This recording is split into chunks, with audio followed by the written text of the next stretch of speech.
أعوذ بالله من الشيطان الرجيم. بسم الله الرحمن الرحيم. ألم تر إلى الذين خرجوا من ديارهم وهم ألوف حذر الموت فقال لهم الله موتوا ثم أحياهم إن الله لذو فضل على الناس ولكن أكثر الناس لا يشكرون.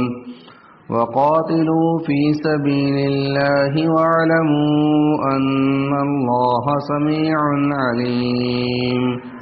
من ذا الذي يقرض الله قرضا حسنا فيضاعفه له أضعافا كثيرة والله يقبض ويبسط وإليه ترجعون.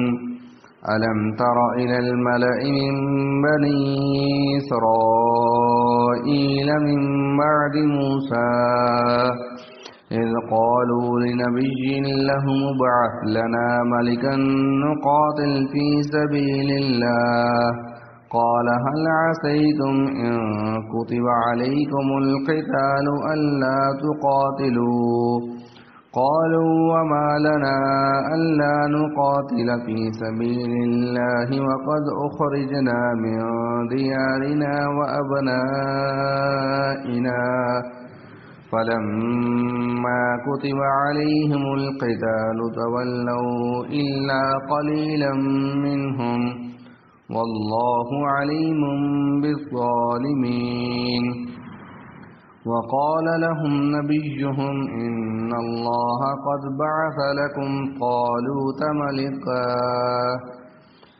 قالوا أنى يكون له الملك علينا ونحن أحق بالملك منه ولم يؤت سعة من المال قال إن الله اصطفاه عليكم وزاده بسطة في العلم والجسم والله يؤتي ملكه من يشاء والله واسع عليم.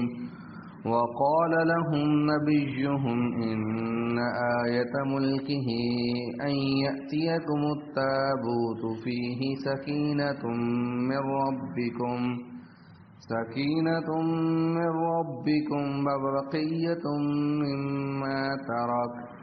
وبقية مما ترك آل موسى وآل هارون تحمله الملائكة إن في ذلك لآية لكم إن